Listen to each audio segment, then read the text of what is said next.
we missed day 80, but we're on 81, which is great because, like a pair of sexy legs, 88. We've got Darren Watson on. I don't know where I'm going with that. Hello, lovely. Of Team Bruce and Darren's List Diaries. Hello, Darren. How are you? I'm grand, thank you very much. Yourself? You just lost to Adam, I saw. Why did you, why? I skillfully let him win. Yeah, I lost to a character on 1 wound, grabbing an objective on turn 5. I was like, could I be any more Age of Sigmar right now? It was the worst situation. That's the best way to finish a game, though, if you're Adam, isn't it? Yeah, it was great. Knowing that you've won and letting all your toys come off the table. Yeah. I mean, I'm not saying he played for it because I'm not sure that's the case, but but he was great. He's wonderful. I really enjoy playing Warhammer with him. Yeah, he's a good chat. Yeah, really great. But yeah, before we I'll talk about that in a minute. How are you? Twitch chat, what up? I hope everyone's well. And how are you? So we're a little concerned. Malbec, our poor tortoise, has managed to fracture his arm in the garden. Oh. We've been letting him out because it's nice and sunny. And he's quite a prolific digger. And we noticed he couldn't get his limb inside his shell. And we've had it x-rayed. And do you want to see him? He's got a little wheel on his thing to stop his arm from moving. Yeah, please do. But he's currently out. Oh, there you go, mate. Look at poor Malbec. Oh, he's just been to the vet. Now, this isn't DIY. Can you see? You got to be a bit higher. Oh, there he is. Oh, bless. Oh, actually, I can. Oh. He's got a wheel. Darren, he's got a wheel. Oh, no, poor Malbec. Oh, mate, I'm sorry. But he kind of looks like a transformer right now. I know, bless him. But yeah, he's our first baby. Hi, Malbec. Wait, so he broke his arm digging? Yeah, well, they think so. His bones are all good. He had a full medical. I'm going to put him back because he's getting agitated. He had a full medical whilst we took him to the exotic pet specialist, and his bones are all good. His shell's all good, but he's managed to fracture it right inside. So it's good news. It can be taped up and it can heal, but he's been digging too much, basically. Wow, is he a tortoise? He's a tortoise, yeah. What did you think he was? Well, yeah. He's a Horsefield tortoise, yeah. Yeah, so that's what I was going to say. It's a type of tortoise, right? Yeah. Like he isn't a baby tortoise that's going to get much bigger.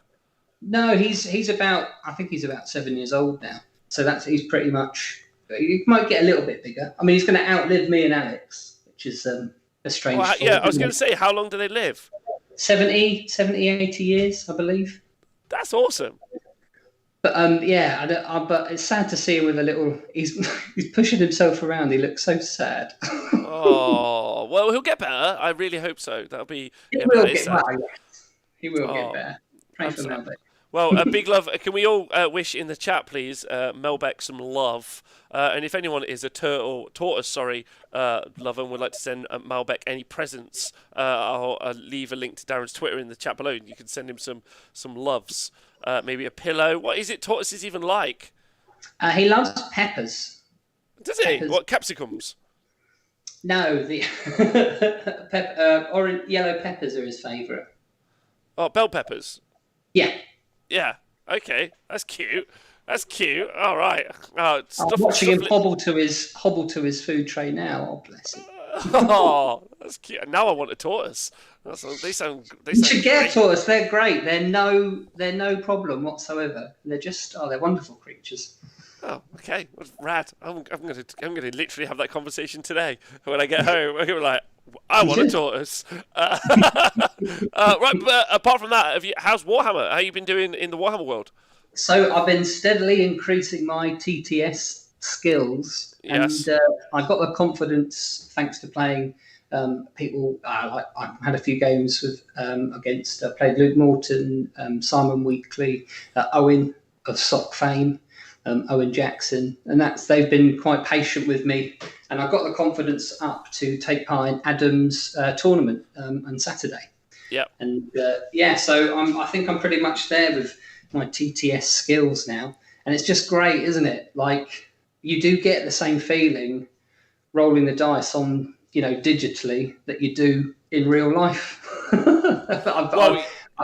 I'm incredibly excitable. I think that's well known. I'm very enthusiastic, and I'm screaming and shouting just as much playing TTS as I would be in real life. And it's an absolute godsend, isn't it? It's so nice to feel like I was taking part in a competition was really good. Not quite as good as a real life tournament, and I'm missing them dearly. But it was, it's good stuff. Thank you. It was brilliant. Yeah. I actually have so I played real life Warhammer on Wednesday. And honestly, the TTS game I just played was great. All the other ones I played this week are great. But I don't know how else to describe it. It felt correct earlier. On Wednesday when I was physically picking up the things, I was just there they are. It is a different space. Yeah, there's also that they're your models. They're your dudes, so you're in love with them a little bit, and also you carry them on from next week. You're like, oh, these guys did this, which is funky. So I really, really, really enjoyed that. And I think Dreadwoods is asking, do you think it will be used when we get back to normal? I think probably the very best thing that can be done for TTS when we get back is just use it to try out some lists before you buy it, before you start building and painting it. Especially the thing I've enjoyed this week is going through with the ogres and changing. I mean, the good thing I did this week was play squigs and be like, oh yeah, so impact hits, fly, hit. And game one, I was like, no, I would never buy and build this army because it currently sucks. And I was having a chat with all the Groups Play Gits players, and I was like, how do I make it better? And they were like, basically, you just try and roll better. And I was like, okay. That's such a Gits answer, isn't it? That's such a Gits answer. They're like, oh yeah, but you're pretty much spot on. Just try harder. I was like, just roll what you need and hope that your opponent doesn't. That is a Gits answer all day long. But it's been fun for me. And then I started out with loads of grots this week, and the Grot Revolutionary Force was really positive. And then today I've been playing with a lot of lead belchers, which I really rate those lead belchers. Especially in big blocks, not little units, big blocks. And my reason is because they do the impact hits on the 4-ups as well. They do the shooting, and it's a big brick of guys that have got rend, and it's 3s and 3s damage too. So they're a great combat unit, and they also they do those impact hits when they hit and they shoot in. So all over a brick. I was using 3 bricks of 8, and I might change to 2 bricks of 10 and a smaller brick, and later on. But their utility is really useful because they're shooting something somewhere. They're fighting something somewhere else and doing impact hits. So, yeah. It's a lot of wounds as well, isn't it, to get through? Yeah, absolutely. Although maybe a retreat and recharge mechanic in the army would be sweet, but maybe that's too strong. I don't know. So what did you play last weekend at the tournament? I used. So I was really paranoid about not finishing my games, and I didn't want to annoy anyone that I was playing. So I took a cities list with 2 Frostheart Phoenixes. It's what we're going to do. One of the lists we'll discuss today, and 90 Phoenix Guard, 3 Ether Wings, and a command point. And so I could ignore the hero phase, and I could ignore the shooting phase. So all I had to do was move and fight to try and make my games nice and quick. I didn't expect much from it, and they performed much better than I was expecting. They did really well. So yeah, cool. Yeah. Okay. So let's talk about some of the lists that you're going to be talking about today. But before that, have you had any user lists sent in, or have you been too wildly playing TTS to really notice? Oh, do you know, I didn't even think. A couple have been sent in, but that was a little while ago. That's all sort of dried up, and we've not done a list show for about a month, have we? Sorry, but we have chatted. And we have doing it weekly. Yeah. Well, we've been playing a lot. Yeah, well, I've been busy, despite being in lockdown, and you've been fucking busy, haven't you? Bless you. So.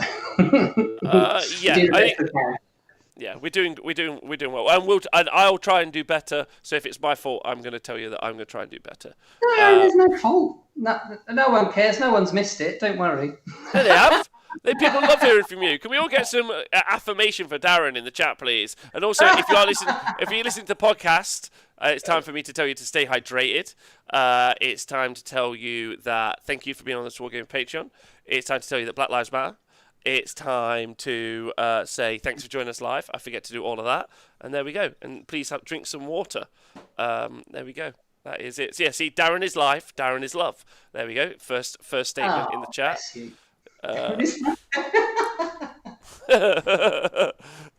All right, Daz, what lists do you want to talk to us about today?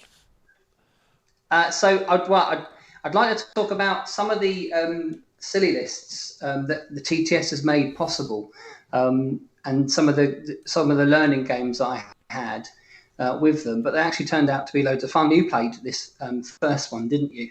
It's called It's Raining Mortals, and it is a Stormcast Eternal list. It's got a Lord Celestin on Stardrake. He's the general with Staunch Defender and Mirror Shield, that wonderful combo. Yep. And his mount trait Live Limbed, which I believe is +1 to move. Then a Drakesworn Templar with a Tempest Axe, a Drakesworn Templar with a Tempest Axe. Then everyone's favourite at the moment, Lord Croak. 5 Liberators, 5 Liberators, 5 Liberators, and a Balewind Vortex. So there's not much to it. But it turned out, well, I think I had quite a bit of fun. I had loads of fun. So what's nice about TTS is, and in the list diary context, is I can actually try out all these bonkers lists that we come up with, right? Yep. And I've managed to play 2 games with this. One was against Ben Sava and a Varagard, an experimental Varagard list of his. And the other one was against you and your Chaos Ascendant, wasn't it? It was, which you up? Excuse me. Oh, go on. It was great fun. I mean, it's like, honestly, like, and I mean this in like not in a negative way, but it's obnoxious, right? The way that you're just raining mortal wounds. That's not an obnoxious thing. That's a great thing. All right, on the other side, yeah. I guess it's like when you throw. It's like when you throw water bombs at people. You're like, "This is great fun," and then the person being water bombed is like, "No, it's not. This sucks." Using 3 Stardrakes, I mean, that's lovely, isn't it? But they work really well with Croak because they've still got the old wording of you get +1 to cast within 18 inches, all order wizards for this model, and not for any of these models. So Croak's getting +3 to cast, which is very, very nice, obviously, with his natural +1. So he's on +4 to cast. And with his Balewind, he's pumping out mortals, isn't he? But what's really sweet is he can dispel from anywhere or unbind from anywhere. But when those drakes get within 18 inches of your enemy, they're at -1 to cast. So he's also effectively +4 to unbind 4 times from anywhere. So he's quite a nice anti-Croak Croak list. And then their raining stars, that his D3 mortal wounds, unlimited range, and their D6 units take D3 mortal wounds on a 4+ 3 times. You're absolutely right. You should be killing all the support characters pretty quickly. And then they've all got a 2-up save near the guy, and he's got -2 to shoot. So the most fun that you can have with that list, though, is the fact that when they pile in, they can chomp.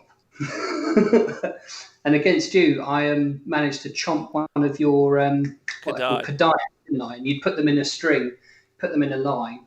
But again, you're not going to do that again to me, are you? But because of that, I actually think it's very hard to not do that. Like, because the brick of 12 Kadai is always like super hard. Like, you've got, in order to stop what you just said, you have to have them basically as a 6x2. Yeah. Then you're still limiting their effectiveness, aren't you? Or their board presence, their footprint. Yeah, and really, what you're trying to do in some situations is trying to protect. Like in that situation, I was trying to protect the Lord of Change, and some of the other units behind it. But it was super powerful and really useful in the game. Have you found it useful in the other game that you played? The ability to chop something out? Me and Ben, we went to time. It was I needed to kill 2 more horrors and I'd have won the game. And it was a difficult one for that list because it's got no, well, all games are pretty difficult for it actually because it's got no bodies. So don't take it into a tournament and expect to do particularly well with it. But it is a lot of fun to use. But at the end of that game, I'd almost beaten his Varigard list, and I think that's what, again, you were saying how useful TTS is. Ben came to the conclusion that the Varigard, or that style of Varigard list that he was running, wasn't good enough, and that's basically because this Mimi list almost beat it. Well, which is really interesting because I've had a look at that Varigard list. But not with having. That's what I'm going to run next week. Thank you very much, that Barry fella, for subscribing. So I'm going to be running. I'm going to be running Slaves to Darkness, but specifically I'm going to be running Knights of the Empty Throne. But I won't be taking any Varigard. Yeah. Okay. Because I already told you about this the other day, didn't I? Yes. Sneaky. Some sneaky. So I'm looking forward to trying to take some objectives off people without them realising, especially after I just had my objective taken off me by that goddamn Adam. So it's all about stealing objectives when you can. But anyway, we were talking. So do you want to just tell us exactly how it rains all the mortal wounds down? Oh, so you've got Croak's unlimited spell, haven't you? On a 7, do D3 mortal wounds to D3 units. On a 10 or more, do D6 units take D3. And obviously, he's getting +4 to cast. So on a 6+, really, you're getting D6 units taking D3 mortal wounds. And then the Drakes themselves, they've got an ability in the shooting phase. They can either pick a unit wholly within 18 or within 18, and then everyone takes a mortal wound on a 6+. But you never do that. The one that you do is you roll D6 units, take D3 mortal wounds on a 4+ each time. But you've got three chances at that. So most characters, and it's table wide. So most support characters, because they're obviously the people that you hit initially and support units, they're probably taking between 2 to 3 D3 mortal wounds every turn, which is just phenomenal. Yeah, it's loads of fun. Especially when you roll a 6 and then roll a load of 4+ and your opponent cry. But the most fun, honestly, the most fun in that list is just chomping. Chomp. I think I chomped 4 of Ben's Varigard, and I would have chomped more of your Kadai eventually if we'd continued on that game. Yeah, how do the chomps work?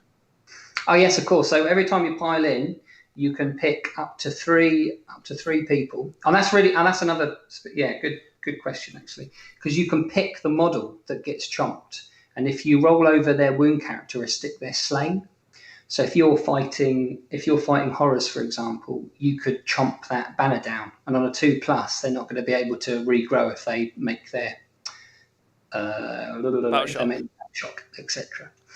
So you can because you can choose. Oh yeah, that's a nice bit of synergy as well. The Drakes, the Temple Drakes, have got temper stacks, so opponents can only pile in an inch within 3 inches of them.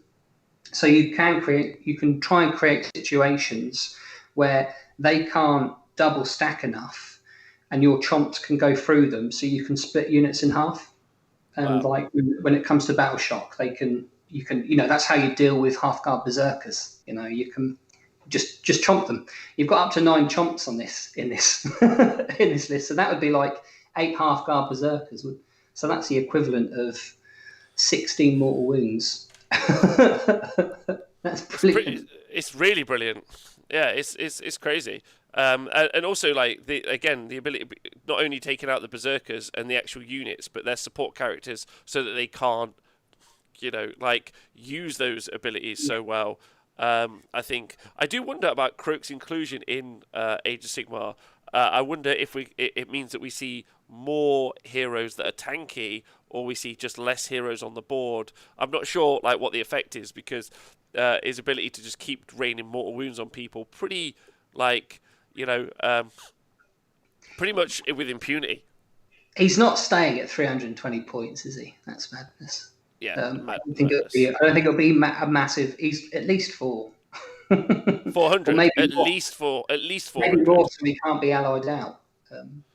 But I mean, he's a great fit in Stormcast. We had this discussion anyway, haven't we? Before, he's a great fit in Stormcast Eternals anyway, because he generates loads of command points. He ends up paying for himself.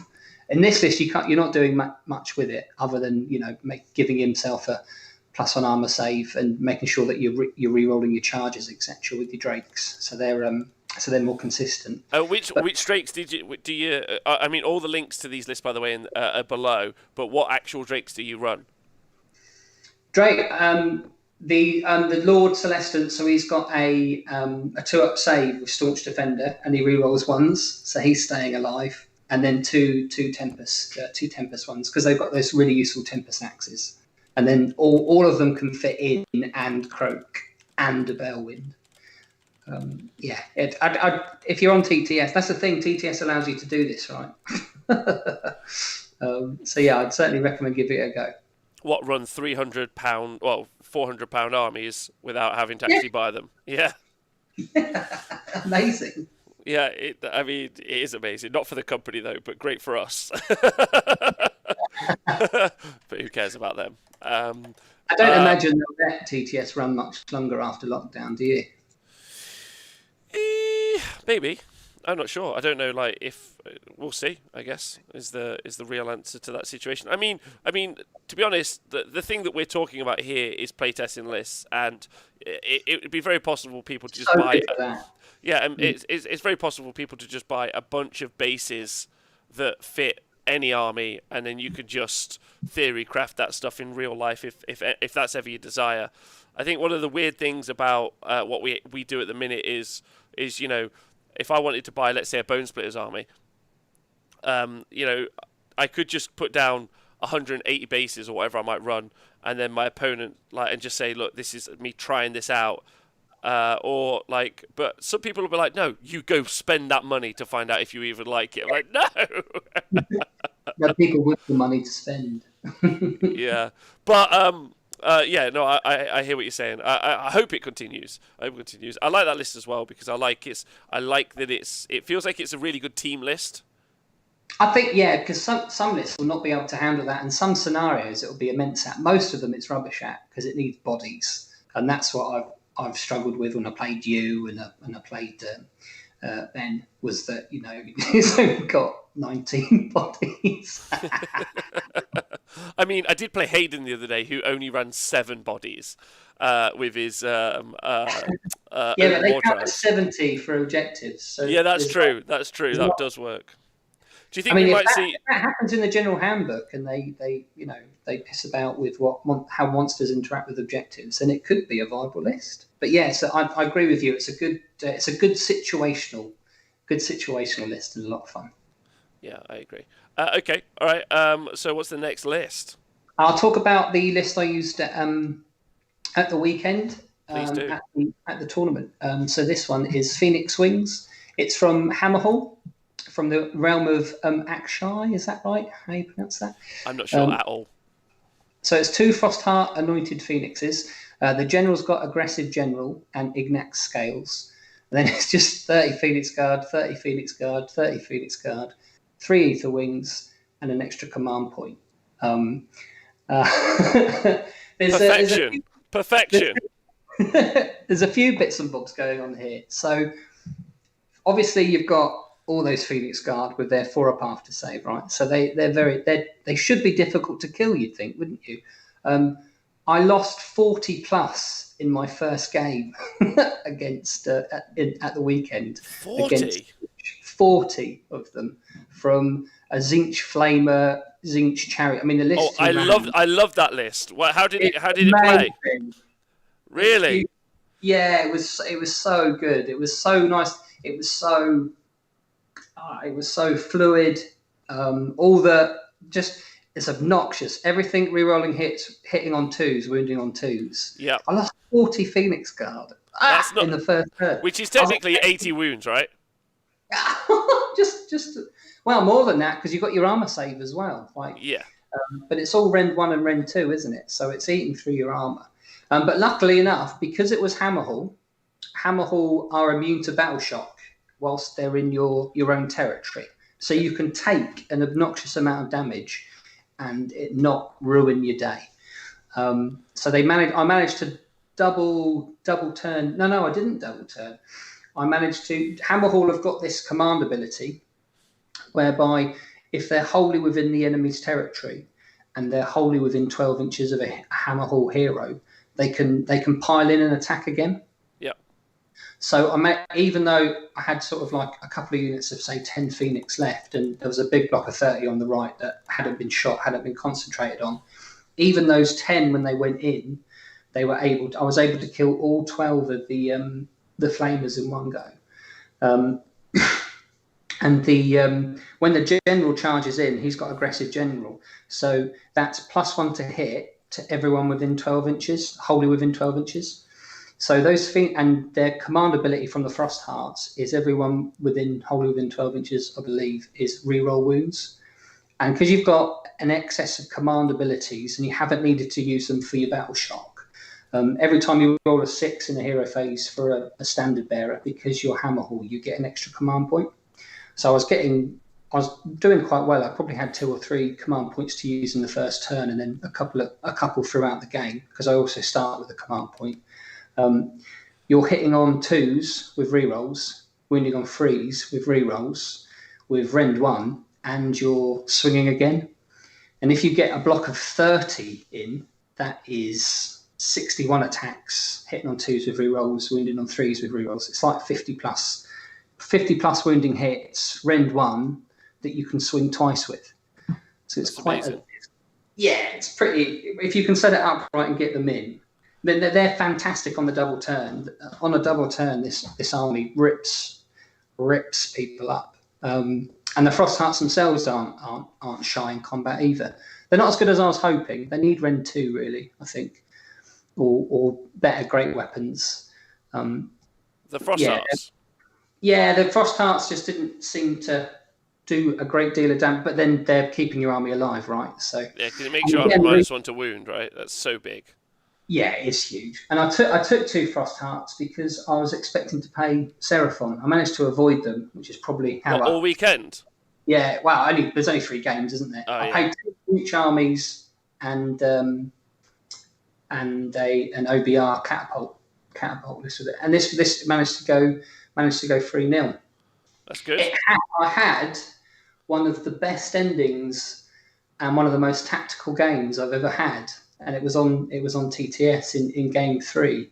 If you don't mind me chatting about that, please, I do want to hear about it. Please do. I was against Philip from Russia, or Philippe. It's double P at the end. Very, very accomplished Age of Sigmar player. He's an ETC player, and I believe he's won a couple of Russian tournaments. He came 3rd in the LGT. He's the chap that I played game 4 against his Half-Guard Berserkers. Okay. He kept my army to a minor win rather than a major. And so I was playing that chap, and his list was horrid. It's a typical change host Eternal Conflagration build. Conflagration? Yeah. That's how you say it, isn't it? My girlfriend's just walked in. Let me just say hello. Hiya! Hi. She says hello, guys. Hello, chat. Say hello, chat, Alex. Hi. Hi, chat. And it was Better Part of Valor. So that's the one where you burn the objectives on either side, isn't it? And you can get a maximum of 8. So he's got, and it's a change host.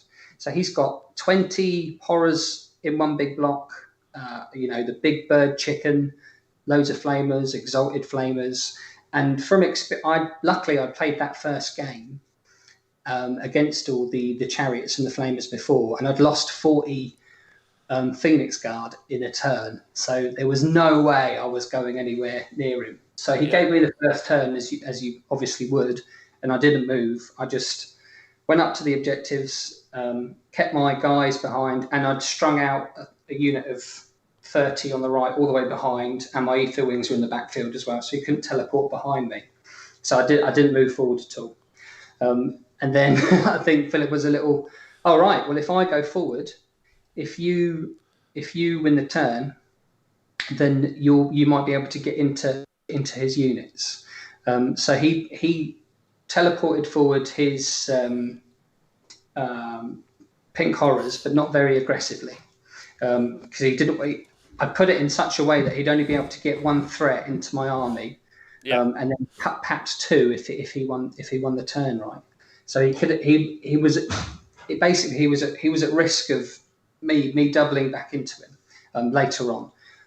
So he wasn't very aggressive in his first turn either.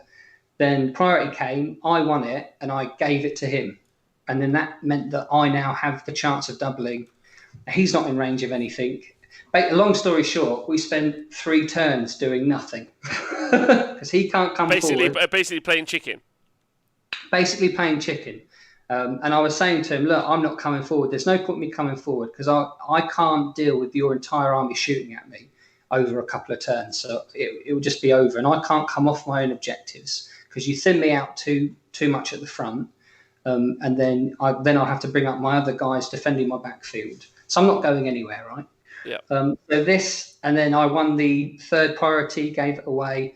Then I won the 4th priority, and I think on paper it looks very much like Philip's got a very good army against mine because there's just an obnoxious amount of shooting, right?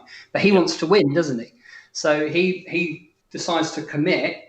He teleports forward his 20 pink horrors. Yeah. Runs forward his Lord of Change and his Fate Master. Shoots with them, does a little bit of damage, manages to get a 6/6, uses a 6/6 to charge in, and he gets his secondary. How absurd is that? Complete a 9-inch charge, get a tournament point, and you're siege. Just fucking stupid. Anyway, that aside, he manages to do that. Nothing I can do about that. And he takes my centre objective, and he burns it straight away. But I managed to kill all the pinks and I think half the blues. And then he makes sure that I'm outside of 50 so that I can't run my birds forward and then move and then charge and get his backfield objectives. So one of them he burns, another one he surrounds, and another one on the left he holds with some brimstone horrors. And then this beautiful moment happens. So he's like, well, I've won because he burns mine. So he's on potentially 8, 16, 20, 21 to my 16.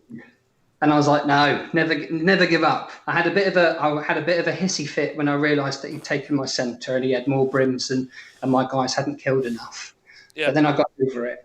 And then I was like, right, I can't get to you with my Frosties, but I can go forward 6 with my Phoenix Guard. I then charged that unit and rolled a 6. Yes! Which meant I could engage the horrors that are in the middle, but run up 13 inches because you get +1 from the Phoenix Guard from them, right? So they went straight forward. And the reason I want to talk about this is a great lesson for charging. Don't just see it as a way of engaging the enemy, unit to unit. See it as an actual movement phase. Always. Think about what's going to happen if you win that double turn, or what's going to happen in your next turn, where you want that unit to be, especially if the unit they're engaging is going to die, because they're going to be free to move again. And that's exactly what happened. So they went 6 inches up, plus that 13, just tagged the unit of horrors and strung all the way out. In the centre, I ate the remaining horrors because they had 2 units of Phoenix Guard and some Frost Hearts. And then I won the priority. And then I used a command point to run 6 inches. And that meant I got my unit that was nowhere 32 inches up the board and took his home objective. Amazing. And then burned everything. It was amazing. I felt great because it was the plan I had from the beginning. It worked out perfectly. On that note as well, I think one of the Russian chaps took offence on one of your streams where Adam said that I'd fucking smashed him. And I'd like to clear up, I did not fucking smash him. I got incredibly lucky. All right. But that's what Age of Sigmar is about, isn't it? You've got to understand your outs. So even though there was probably a 5 or 10% chance of that happening, me winning the double and getting a very long charge, I knew that was my only way to win. Yeah, it's also in some situations like to mirror my game against Adam earlier. Where so I couldn't I couldn't win the game if I didn't go forward. But going forward meant I left my back objective undefended. So there's like very little I could have done in that situation because I didn't have as many units as he had. Because I think he started out with like 15 units, and that right. So he had just units for days. Whereas like I was much more limited in how many units I had. So so understanding that, you also have to understand that you sometimes can't protect against your opponent's outs. Sometimes it's just a risk. You know what I mean? Like, you know, he couldn't have defended against the fact you rolled a double 12. I probably needed a 10, but the double 6 made it a football moment. I was like, and I think he went, I don't know what's going on. And then I was like, look what I just rolled. And he was like, oh. And then I think he realised, you know, what impact that was going to have. I think I've even got a picture of, I took some pictures of it just to hopefully show you. But yeah, it's really important. You've got to understand your outs and understand it's a dice game, right? So you can sometimes lose because of ridiculous luck. Not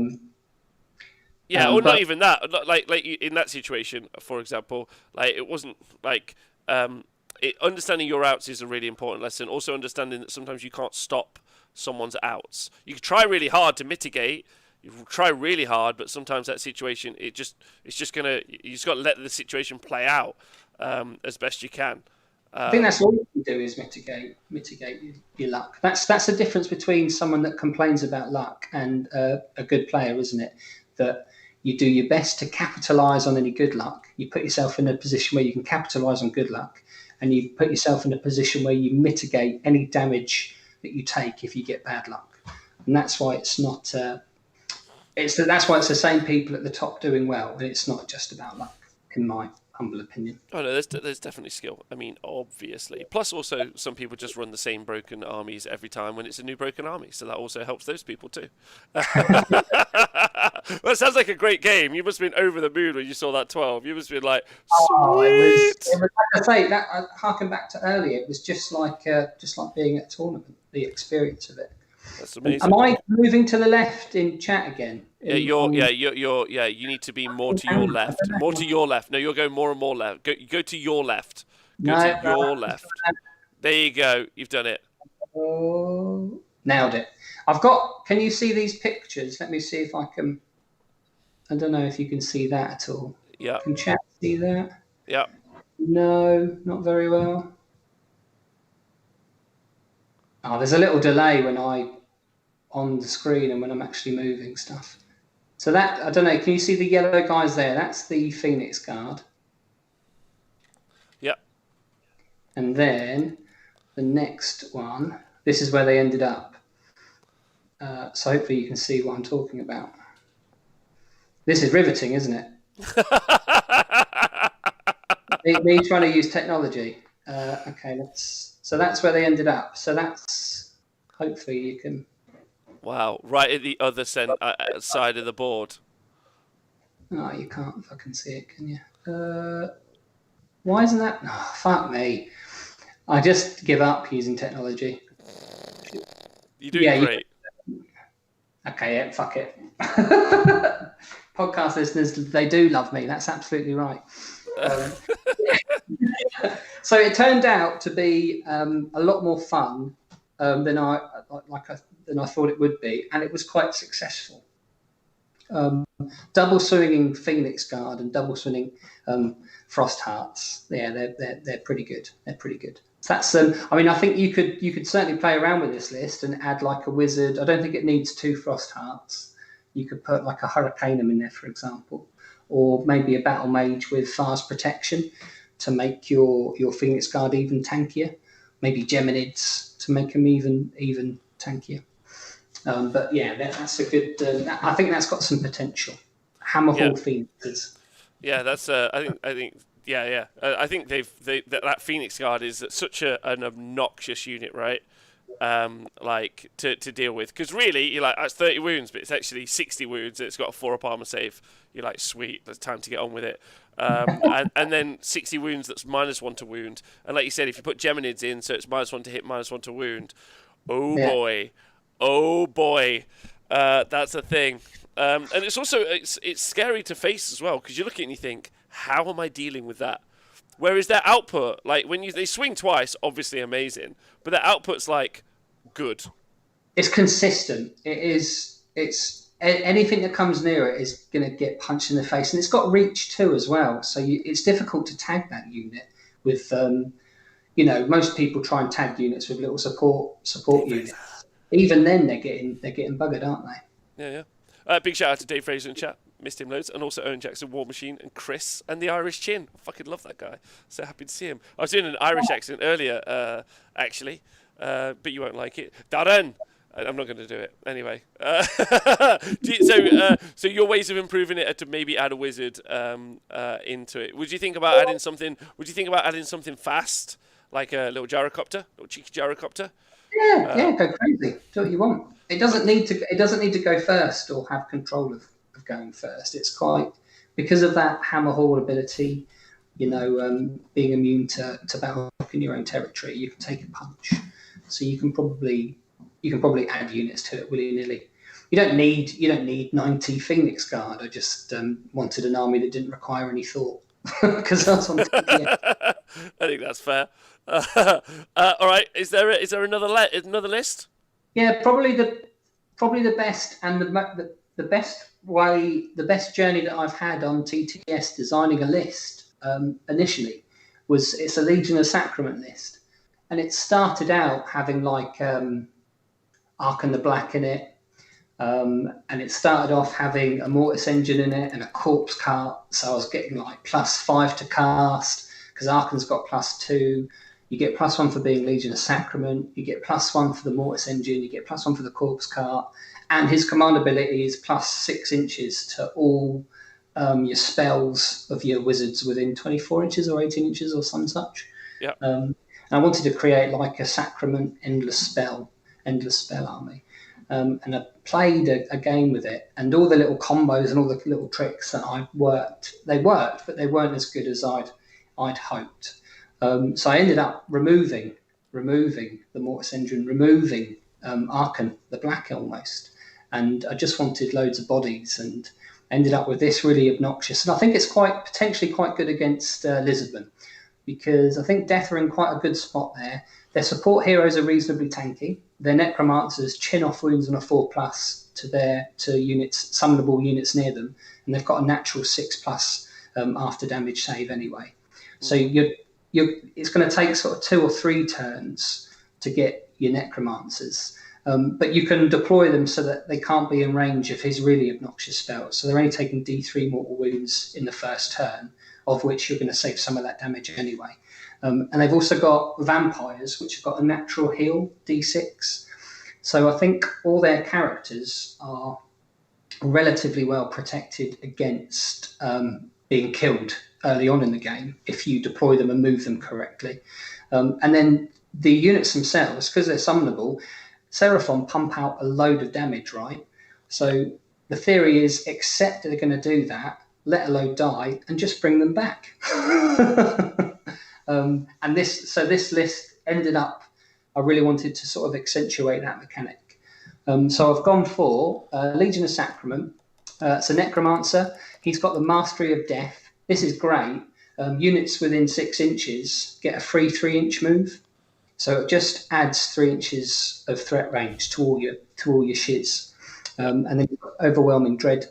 A necromancer with Fading Vigor, another necromancer with Decrepify, then 2 vampire lords, both flying. One's got the Azebane standard, which is units within 6 inches are -1 to wound, and then he's got the orb spell, and the other one's got Vile Transference.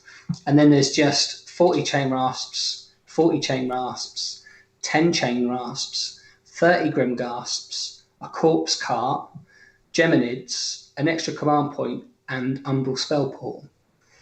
And there's quite a lot of things that you can do with this army. In our game, for example, you killed all but 3 Grimghasts, didn't you, with all the shooting? Now, that would have meant, in my turn, I would have been able, each one of the necromancers and the vampire lords, I think the necromancers can choose 2 units to heal D3, and the Vampire Lords can choose 3 units to heal D3. And obviously, because you're death, you've got your 4 grave sites as well. So up to 4 D3 can come back from those. So that's 5 D3 from the characters, then plus 1 D3 for every grave site that's in range. And the corpse cart, if they're within 6 inches of the unit, you can re-roll that. So quite regularly, you can bring back like 20 plus dudes to a unit. You don't even have to use a command point to bring them back. Yes. And then you're going to be able to snake up. Imagine I did this against Simon Weekly. I played him. He killed 20 Grimghasts in one unit, and then I just grew them all the way back. So that's 40 inches of movement they're getting. And I was able to move them up, and in my turn, they would have been able to move and charge and surround his skinks. And that's the reason it's so powerful, right? Because what you're actually doing, or actively doing, sorry, is using the summon mechanic to create movement and control board space. Yeah, exactly. I played Dan Bradshaw. He was testing out his beastmen. He wanted to. He's reluctant to let them go, let's say, but I think he finally has. They're just not competitive anymore. And he was doing really well. And then just come turn 4, I'd brought back 30 Grimghasts, because you can spend a command point and bring back a summonable unit in death, can't you? Yeah. And then I'd grown back these Grimghasts all the way. 20 of them had snuck the way through, all the way through his units, and just took these objectives from him and killed everything. It was he felt like it took about 4 hours to play the game. He's like the poor dad. I think he was slightly salty. It's like I feel like I've just wasted 4 hours of my life. I've played some of the best I've ever played, and you've just snuck all things through. But there are a couple of combos in there as well to sort of go into a little bit more detail. Firstly, you're getting +2 to cast, because everyone within 18 inches is getting +1 to cast from the corpse cart, and Sacrament have got a natural +1. So you can umbral spell portal and then cast orb through it. So you've then got a line 12 inches wide. Everyone on a 4+ takes D6 mortal wounds. Mm-hmm. But if you roll 9 or more naturally to cast, that can go off twice. So that's a really good bit of reach and a really good bit of hero sniping. And 12 inches is quite a long line, isn't it? So it's quite a lot of threats. So I quite like that. Geminids going off, obviously, you can -1 to their attack, or you can -1 to their hit rolls. And you've also got Overwhelming Dread, which is a further -1 to hit, and -1 to bravery. If that goes off in a 9+, that's -2 to hit. So you can get -3 to hit off in the army as well. The banner is everyone within 6 inches is -1 to wound. So your opponent could be -1 attack, -2 to hit, and -1 to wound. And most things in your army are ethereal. So that Grimghasts don't die. There's 40 of them trying to eat through 40 Grimghasts with a 5+ ethereal. Do you mean save. Grimghasts or chain rats? Oh, chain rats, sorry, yeah. Well, both of them. The Grimghasts have got a 4+ save, and the chain rats have got a 5+ save. So it's very rare that you lose an entire unit, but even if you do, you've got a command point to sort of bring them back. So it's just this is probably the best of the 3. This one I'd actually consider taking to a real tournament. It's probably a bit two time wasting for TTS. I'd have to get a few more skills. My games have averaged about 4 hours with this one. So I probably need to hone them a bit better.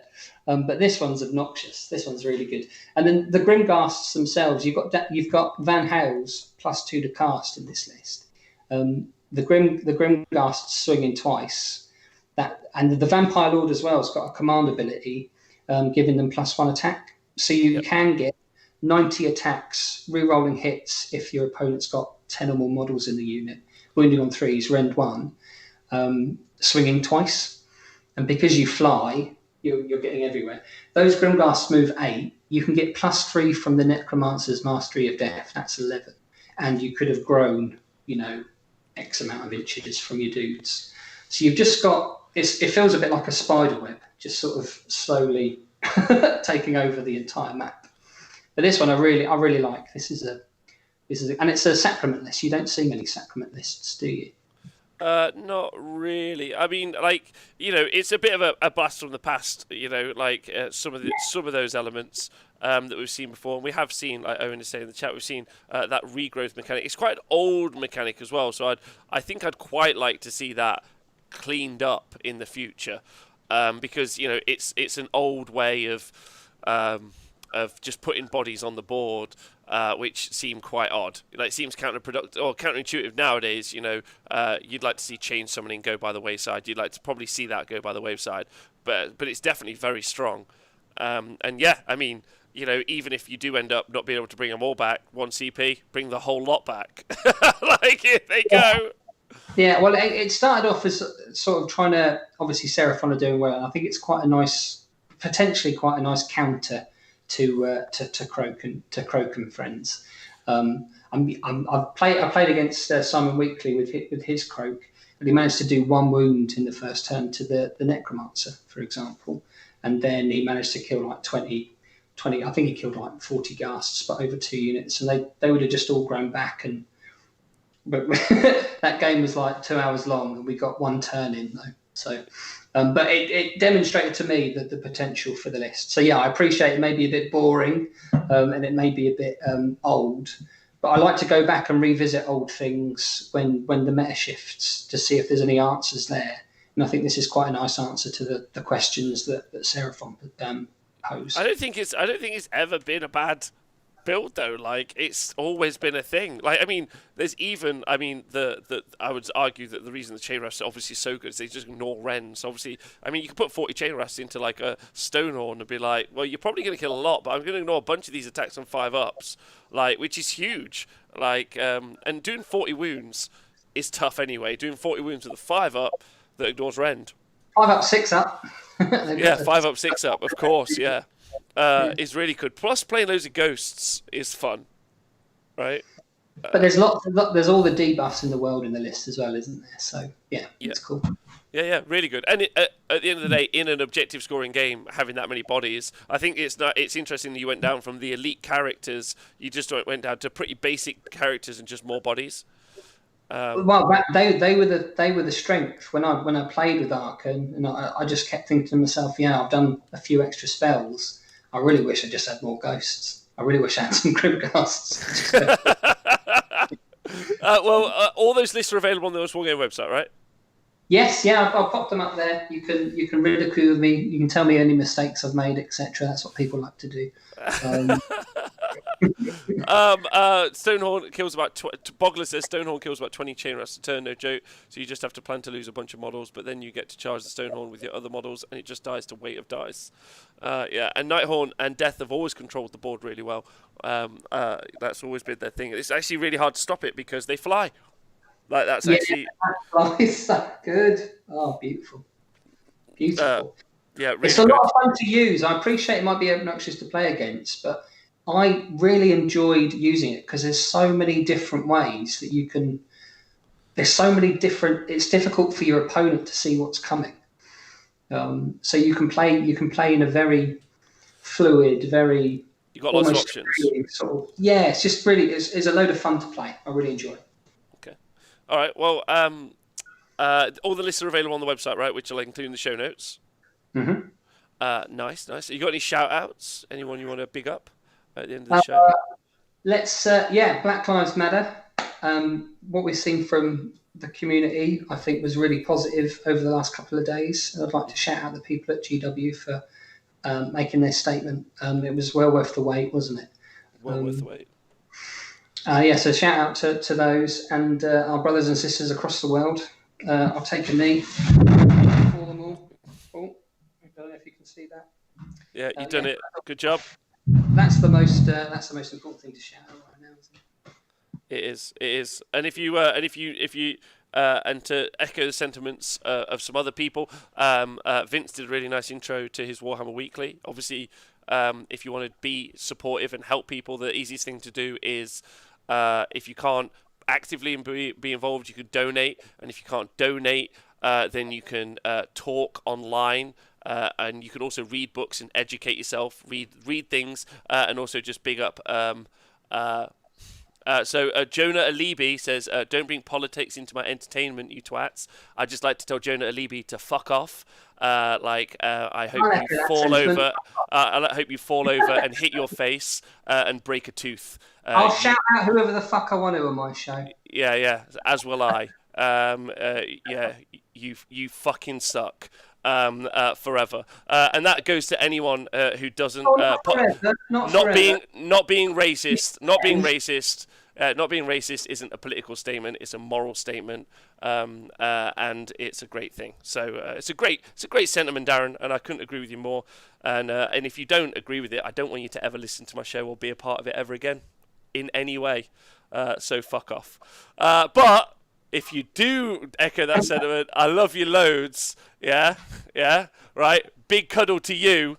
Right, let's have a big cuddle, and look after yourself, Darren. You're wonderful, and I always love talking to you. Love you, bro. Love you too, bro. Everyone else, I love you too. Have a great day. Stay hydrated. Thank you to everyone on Patreon. Thank you to everyone on Twitch. I'm going home now. It's been a long day, but I'm having a great time. And you guys look after yourselves. See you soon. Bye.